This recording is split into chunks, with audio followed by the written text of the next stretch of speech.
রাজধানীর গুলশানের একটি বাড়িতে তল্লাশির নামে তছনছ ভাঙচুরের ঘটনায় শাকিল খন্দকার, জুয়েল খন্দকার এবং শাকিল আহমেদ নামে তিনজনকে আটক করেছে পুলিশ। ৫ই মার্চ দুপুরে প্রধান উপদেষ্টার প্রেস উইং থেকে পাঠানো এক বিবৃতিতে এ তথ্য জানা যায়।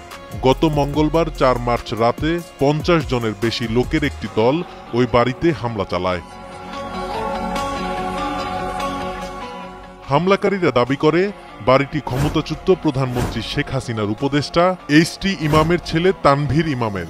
তবে প্রেস উইং সূত্রে জানা যায় বাড়িটি এইচ.টি. ইমামের ছেলে তানভীর ইমামের প্রাক্তন শ্বশুরের।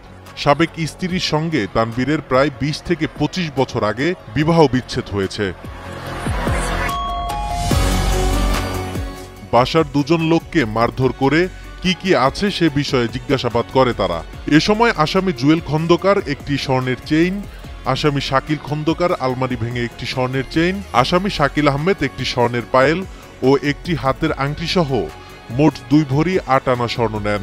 এছাড়া অন্য আসামিরা আলমারি থেকে জিনিসপত্র ভাঙচুর করে মেঝেতে ফেলে দেয়। এ ঘটনায় বুধবার গুলশান থানায় মামলা হয়েছে।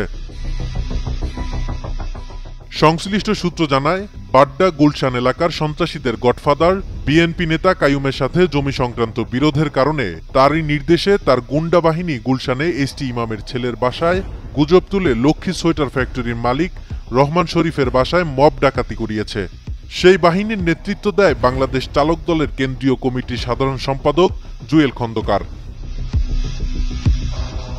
এদিকে চলতি বছরে বিগত ৩ মাসে গুলশান বাড্ডা থানায় যত ডাকাতি, মব ও চাঁদাবাজির ঘটনা ঘটেছে সবকিছুর সাথেই কোনো না কোনোভাবে বিএনপির অপনেতা এম.এ. কাইয়ুমের সম্পৃক্ততা পাওয়া গেছে। তার ছত্রছায়ায় পতিত স্বৈরাচার আওয়ামী লীগের সন্ত্রাসীরা বেপরোয়া হয়ে উঠেছে।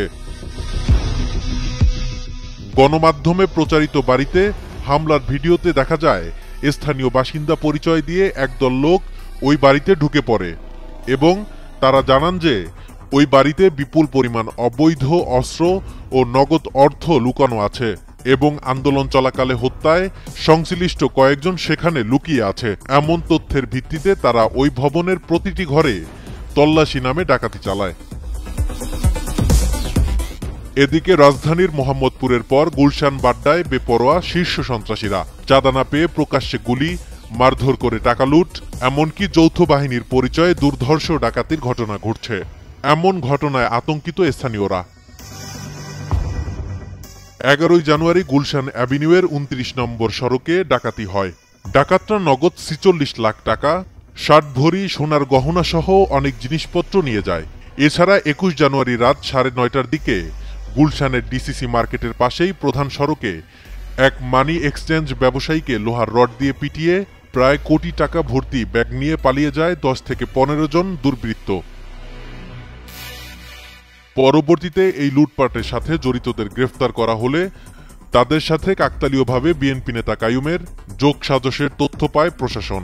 এই ধরনের অপরাধীদের নিজের ক্ষমতা বলে কাইয়ুম পরিচালনা করছেন বলে বিএনপির জ্যেষ্ঠ নেতারা দাবি করছেন। স্বরাষ্ট্র উপদেষ্টা ও সেনাপ্রধানের কাছে তাদের আশা সন্ত্রাসী বাহিনীর এই আদি গডফাদারকে দেশ রক্ষার্থে আইনের আওতায় নেওয়া হোক।